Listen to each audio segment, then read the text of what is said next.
Bismillahirrahmanirrahim. Alhamdulillahirabbil alamin. Nahmaduhu wa nasta'inuhu wa nastaghfiruh. Wa na'udzu billahi min syururi anfusina wa sayyiati a'malina. Yahdihillahu fala mudilla lahu wa yudlil fala hadiya lahu. Asyhadu an la ilaha illallah wahdahu la syarika lahu wa asyhadu anna Muhammadan 'abduhu wa rasuluh la nabiyya ba'dahu. Allahumma salli wa sallim wa barik ala sayyidina maulana Muhammad wa ala alihi wa sahbihi ajma'in, amma ba'd. Wa batini judari lan jerone cacar. Dibaca jer itu diatofkan kepada ta'mimu badanin hatta sya'ri. In fataha kang kebuka oporok suhu endase judari.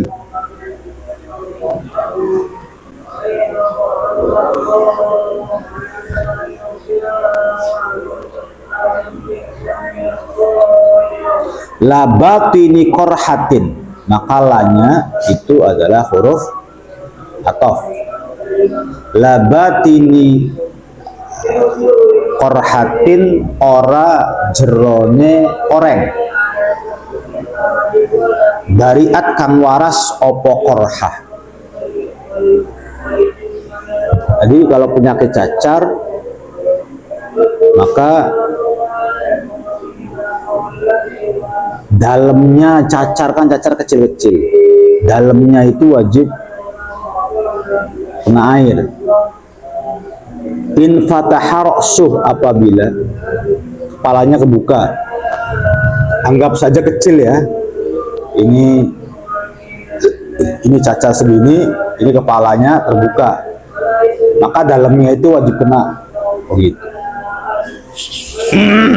Tapi rata-rata kepalanya nggak kebuka, ketutup. Bukan tidak berlaku untuk koreng. Kalau koreng nggak kebuka.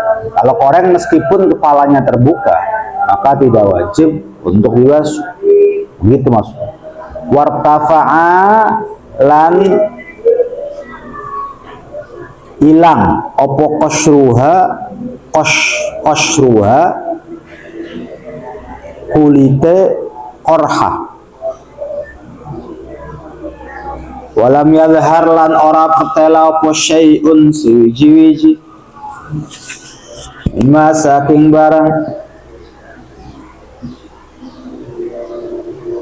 tahtau kang ing dalem sa ing sore qasrun.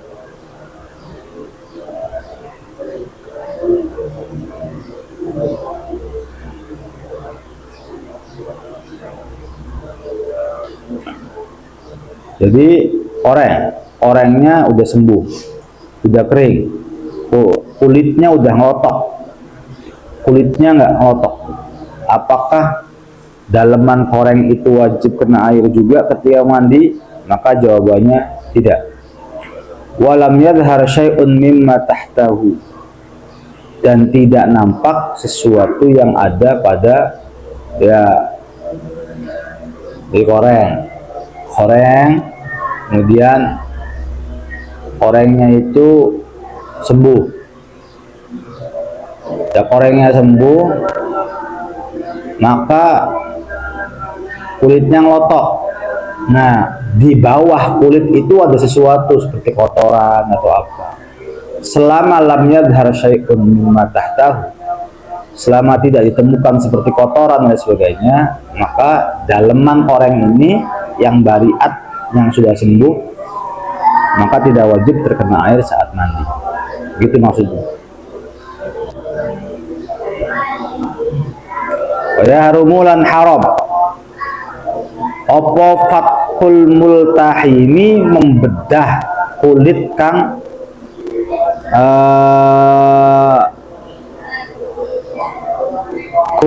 kang wis dari daging. Haram membedah kulit yang sudah jadi daging, bukan kulit ya, ya kulit lah katakan, koreng, atau misalnya kayak apa saja lah, kemudian mendaging tuh, mendaging kayak luka bakar tuh saya mendaging, lalu kita mandi, lalu kita berpikir apakah ini koreng ini harus saya bedah, maka hukumnya fathul multahim itu haram, nggak boleh, nggak wajib. Wa yakfilan cukup apa dhannu umumihi nyanane ratane banyu, ayil ma'i tegese banyu alal basyarati ngatasé kulit, wasyari lan rambut, wasyari lan rambut, wa illam yatayaqqan lan senajan ora yakin sapa wong hu ing umum,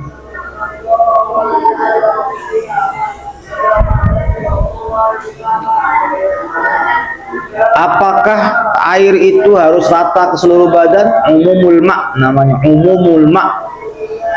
Ketika mandi wajib, apakah airnya harus rata sampai ke seluruh badan? Jawabannya iya, betul. Ya, semua kulit-kulit yang zahir terutama itu wajib terkena air, wajib dibasuh saat kita mandi. Nggak boleh ada yang ketinggalan. Termasuk kuku, di bawahnya kuku ini. Kemudian bagian kulit yang terlihat oleh lawan bicara di dalam hidung, nah itu semuanya wajib untuk kena air. Tapi bisa nggak kita pastikan bahwa ketika kita mandi wajib, air itu sampai kemana-mana gitu? Maka kalau memastikan nggak bisa, minimal yakinlah si pelakunya yang mandinya yakin bahwa air itu sudah merata ke seluruh badan, minimal yakin. Kalau sudah yakin sah, tapi nggak yakin juga ya sudah, zon saja, menduga-duga saja. Maka maksudnya adalah wa yakfi dhannu umumih, cukup menduga ratanya air. Ratanya air ke seluruh badan itu cukup zon saja, nggak usah yakin, nggak apa-apa. Ayil ma'i alal basyarah, menduga air itu masuk ke seluruh kulit, wasya'ri dan rambut, wa illam yatayaqqanhu, meskipun dia nggak yakin. Fala yajibu mongko ora wajib apa tayaqqunu umumihi, meyakini ratane banyu.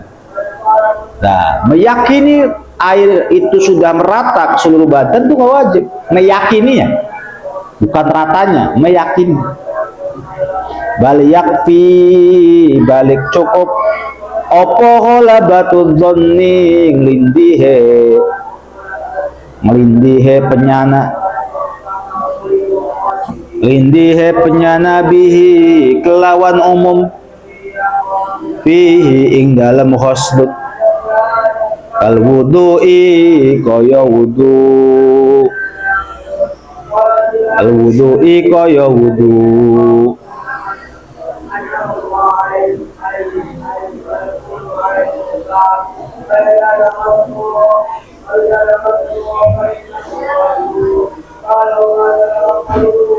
Orang nganclong pada diam semua. Nganclong enggak ini? Hah? Enggak. Wa batini judariyin in fataha ra'suhu la batini qarhatin bari'at wartafa'a qashruha wa lam yadhhar syai'un mimma tahta wa yakhrubu fathul multahim wa ma tahta kulfatin. Wa ma-nya itu dibaca jar. Wa ma lan perkara tahta kulfatin kang ing dalem saing sore kulub. Tahu kan kulub? Anak kecil belum sunat, anak kecil punya kemaluan kan, seumuran Arfan misalnya, andaikan belum sunat. Nah, yang ditugel, yang dipotong ketika sunat tuh namanya kulub. Jadi kulub itu bagian kemaluan yang belum disunat, namanya itu kulub, kulfah. Nah, ketika kita mandi wajib dan belum sunat, kita mandi wajib terus belum sunat, maka kulfahnya itu kotorannya harus dibasuh. lamun dipegali dikit terus harus dibasuh dulu. Ya nggak terlalu repot, karena kulfah ketika diurai itu nggak terlalu sakit. Maka dari itu seorang muslim itu harus sunat. Nah, kalau ditanya sunat itu wajib apa enggak, maka jawabannya sunnah. Sunnah, nggak ada bahasa wajib. Dengan repotan kalau misalnya laki-laki nggak sunat, mandinya kerepotan, junubnya kerepotan, lalu tidak bisa membahagiakan istri karena memang repot. Minal aklafi saking wong kang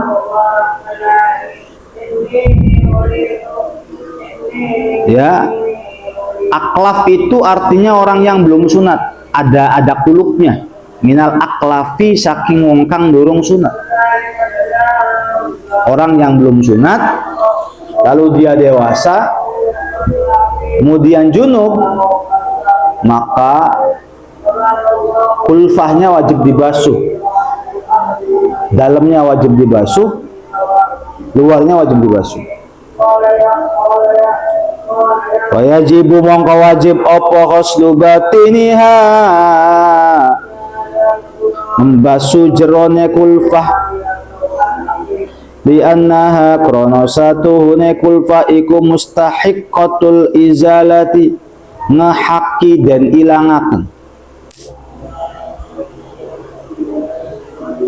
Labatini sya'rin ora jerone rambut, in aqada kang bundel apa rambut binafsihi kelawan awake dewek rambut, wa in katsura lan senejan akeh apa rambut.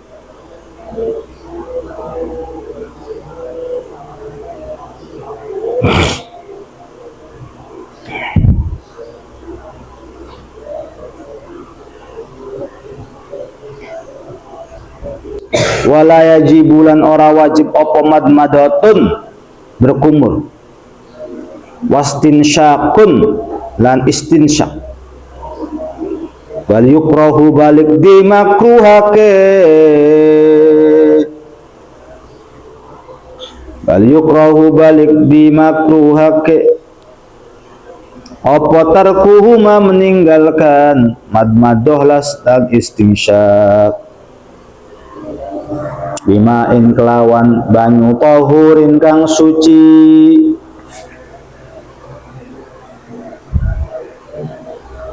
Ya wajib ya, tapi kalau meninggalkan sampai nggak mau berkumur istinsyak maka makruh. Nah, kulub kembali, wajibu ghuslu batiniha, wajib untuk membasuh dalemannya si kulub tadi, li'annaha mustahiqqatul izalah, karena kulub itu salah satu anggota badan, anggota tubuh yang berhak untuk dihilangkan.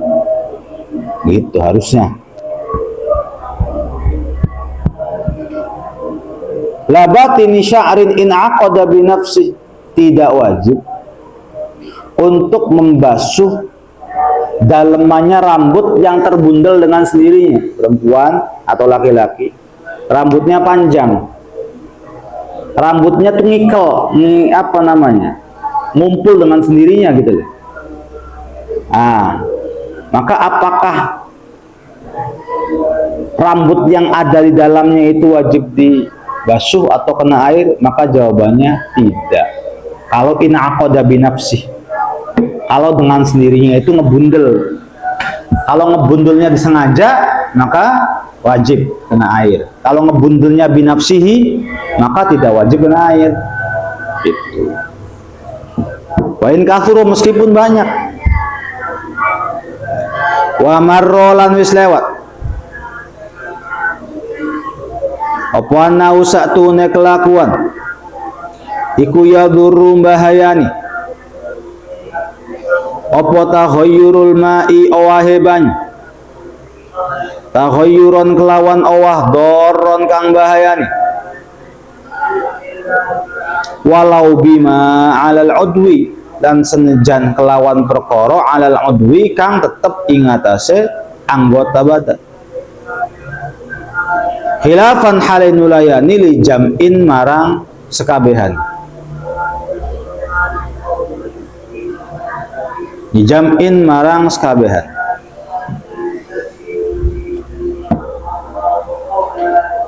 Bima'in tohurin, ya. Jadi mandi wajib itu harus dengan air yang suci. Wa marra annahu, sudah dijelaskan bahwasanya ya yadurru takhayyurul ma' takhayyuran daran. Kalau pakai air yang perubahannya signifikan itu nggak baik, bahaya, khawatir tidak sah. Walau bima 'alal udwi, meskipun yang ada pada anggota badan, khilafan li jam'in, ya, berselisih dengan jumhurul ulama. Wa yakfi lan cukup apa dhannu umumihi menyana ratane banyu, ayil ma'i tegese ratane banyu, alal basyarati ngatasi kulit, wa sya'ri lan rambut, wa illam yatayaqqanhu lan senajan ora yakin sapa wong hu ing umum, fala yajibu mongko ora wajib apa tayaqqunu umumihi, yakine umume banyu, bal yakfi balik cukup apa khalafatu dzanni ngelindihe penyanaan.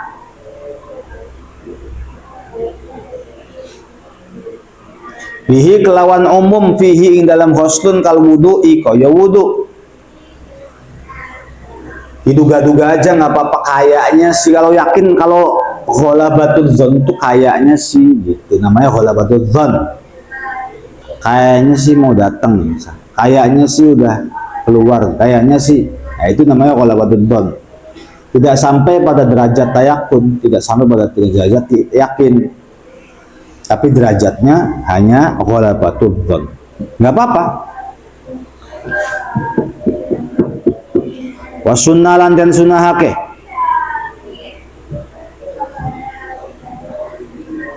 lil husli kaduwe adus al wajibi kang wajib, wal mandubi lan adus sunnah.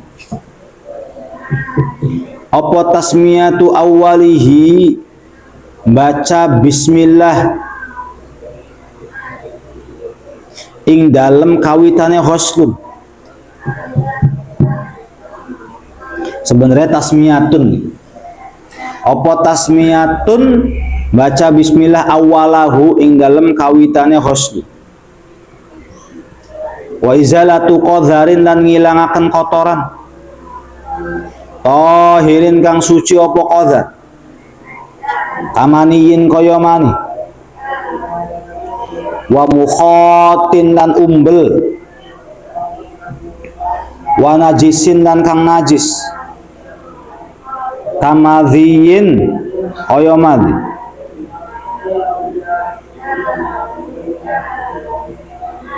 Wa in kafalan senajan cukup lahuma kadue atau hirlan najis apa khoslatun basuhan wahidatun kang siji.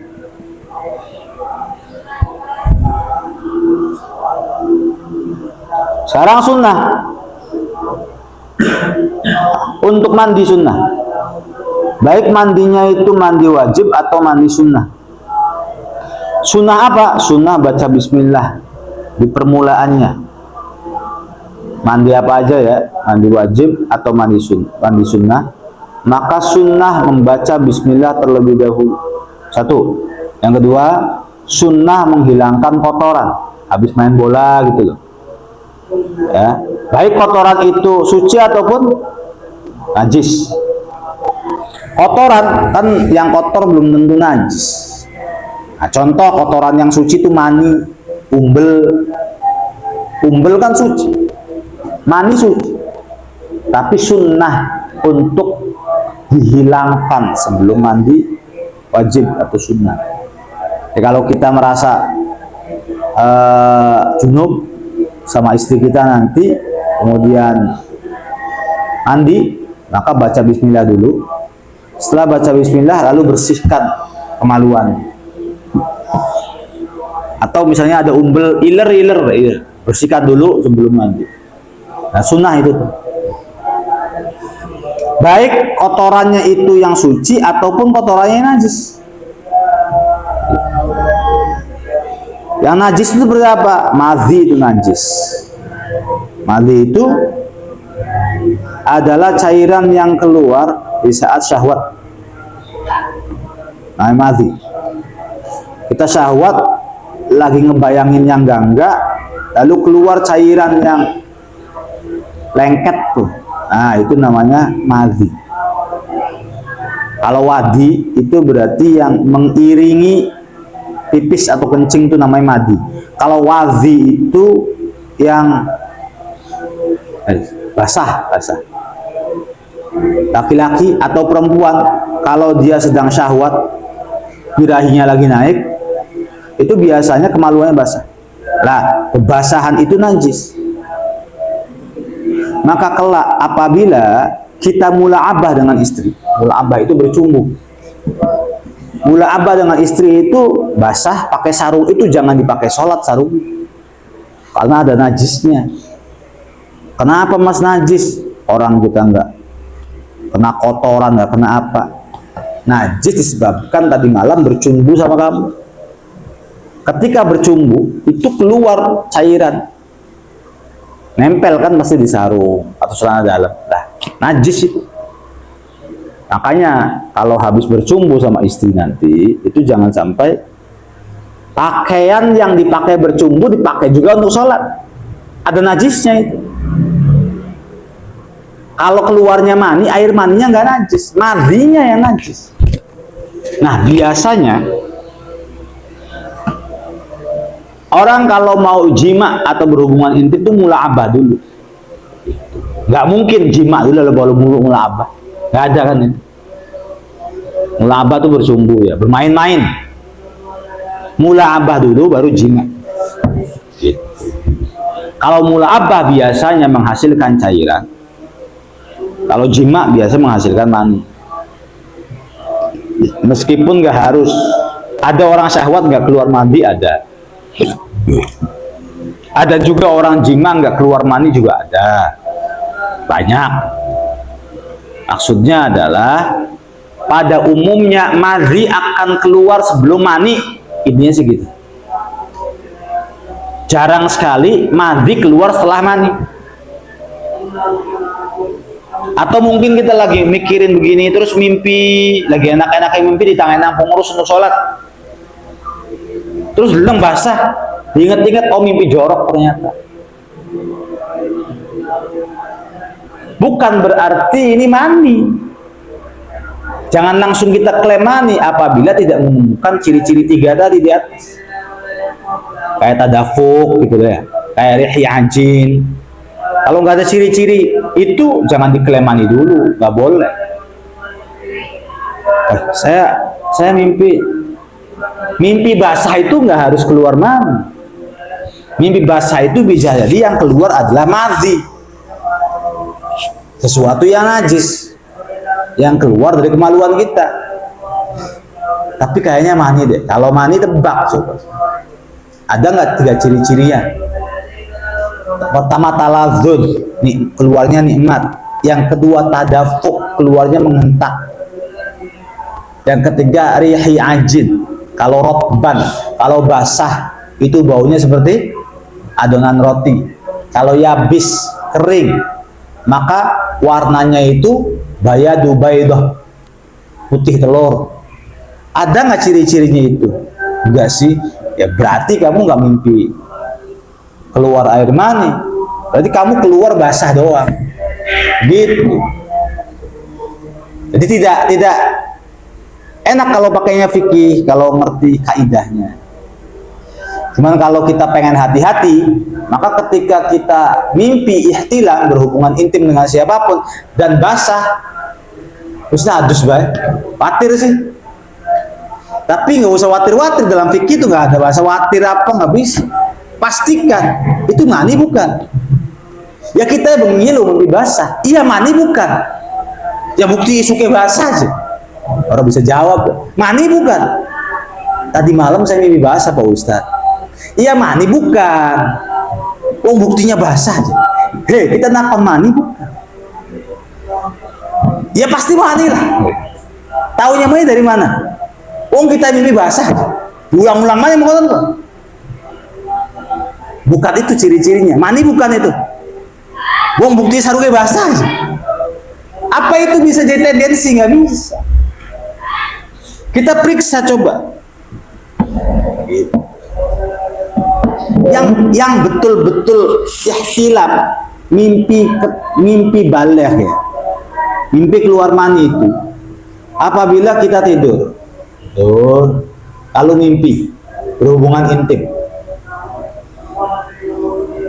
Lalu keluar, lalu maksudnya keluar air mani lalu kita bangun. Tadi itu enak banget rasanya. Nah, satu ada ciri-cirinya. Kedua, lihat warnanya putih. Kayak telur. Rihi ajin, baunya apa? Baunya kayak pandan konon bahasa. Wah ya berarti kan semangat. Ya udah gitu loh. Tapi kalau kamu mimpinya aja jam 3 malam, 1 jam kemudian atau 2 jam kemudian jam 5 bangun, terus 2 jam kering kan. Kalau bangun tuh, telesah. Kebetulan saya mimpi berhubungan intim. Gitu. Basah pula. Tapi basahnya lu wis kering gitu. Sebenarnya kalau kering itu kita bisa lihat seperti putih telur. Kalau basah itu berarti masih bau-bau adonan roti. Ada nggak ciri-cirinya? Jangan punya alasan ada. Kamu sekarang sudah baligh. Iya Pak Ustadz. Keluar mani sudah. Taunya itu mani dari mana? Tadi malamnya saya mimpi. Itu bukan ciri-ciri keluarnya mani. Bukan itu ciri-cirinya. Kamu keluar mani, sudah keluar Pak Ustadz. Apalagi ciri-cirinya? Wong bukti sarungnya kita teles je. Ya pun ngompol bisa jadi. Kan begitu. Nggak harus keluar mani. Ya bisa jadi ngompol, bisa jadi syahwat, bisa jadi apa. Fikih itu hukum pasti, bukan hukum ada-ada. Kecuali tadi seperti udah rata belum nih yang namanya air nih, pakainya zon. Meskipun belum tayakun, pakainya zon nggak apa-apa. Tapi untuk yang lain pakainya harus yakin. Kita nih sudah belum? Sudah. Nah, mani itu adalah bagian suci yang keluar dari kemaluan manusia. Umbel itu pun bagian suci. Jadi kalau sebelum mandi sunnah membersihkan umbel dan mani apabila ada umbel dan maninya. Atau membersihkan najis seperti madhi. Paham ya madhi itu? Madhi itu bebasahan yang keluar dari kemaluan yang disebabkan karena syahwat. Gitu. Wa in kafalahuma ghuslatun wahidah, meskipun basuhan satu kali pun sudah cukup. Ya, itu ya. Meskipun basuhan satu kali pun sudah cukup. Hilangkan kotoran itu, baik kotoran yang suci ataupun kotoran yang najis, meskipun cukup dengan satu basuhan. Kotoran habis main sepak bola, ya kan? Itu kotoran namanya. Apa najis belum tentu. Gua aku jadi kiper kan kotor semua. Kotor itu namanya. Tapi belum tentu najis. Tapi sunnah untuk dibersihkan sebelum mandi. Itu nggak wajib, sunnah. Wa ayyabula lan sunnah nguyuh sapa man wong. Anzala kang inzal sapa man qabla ayyagtasila ing dalem sadurunge nyento adus sapa man. Liyakhruja supaya metu apa ma perkara bakia kang keri apa ma bimajrohu kelawan milihake baul. Wa ayyabula ya, teks awalnya wa ayyabula, Maksudnya adalah wasunna ayyabula, disunnahkan kencing dulu. Bagi siapa? Bagi orang yang inzal. Apa inzal? Keluarnya mani. Keluarnya mani bahasa Arabnya inzal. Bukan turun, bukan ya. Kalau turun tuh nuzul. Nuzulul Quran, turunnya Al-Quran. Tapi kalau inzal itu bisa menurunkan, kalau bahasa biologi, maka inzal itu adalah klimaks keluarnya air mani dari kemaluan, maka namanya adalah inzal. Kita inzal harus mandi besar, gitu. Mandi besarnya wajib. Sebelum mandi besar disunnahkan. Awas loh, sunnah ya, disunahkan kencing dulu. Wa ayyabula, kencing dulu. Gitu. Ya, man anzala, bagi orang yang keluar mandi. Qabla ayyagtasila, sebelum dia mandi. Liyakhruja ma baqiya bimajrahu, supaya keluar semua apa yang tersisa. Barangkali masih ada mani-mani yang ada di dalam. Ya nggak keluar semua juga nggak apa-apa. Kan nggak harus maninya dibersihin semua. Maninya masih ada sisa aja, ya nggak apa-apa. Oke, yang penting kita udah masuk keseluruhan badan. Wa ba'da izalatil qadri, lan ing dalem sakwise ngilangake kotoran. Apa madmadatun, berkumur, wastin syakun, lan ngirup banyu irung, thumma wudu'un, nuli wudu.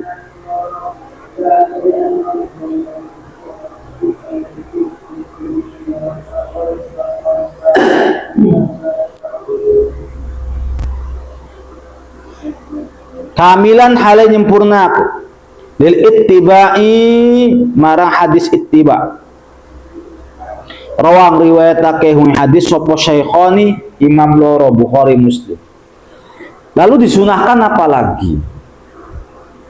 Setelah menghilangkan kotoran tadi, misalnya ada kotoran habis main bola atau umbel atau belek atau kotoran di telinga, maka membersihkannya hukumnya sunnah. Ingat ya, membersihkannya hukumnya sunnah. Yaitu tadi teksnya tuh, wa sunnah tasmiyatun wa izalatu qadharin tahirin kamaniyin wa mukhatin, gitu. Nah, setelah membersihkan kotoran-kotoran ini, biar kamu ngerti mandi wajib juga, apa yang sunnah, apa yang wajib. Kalau yang wajib kan cuma dua. Yang pertama niat mandi, yang kedua takmimu, meratakan air ke seluruh badan. Sudah dua, gak ada yang lain gitu loh. Mau ngawalin dari mana ya, mau baca sendiri sebelumnya gitu. Gak ada awal-awalan, kaki boleh, kepala boleh, apa boleh.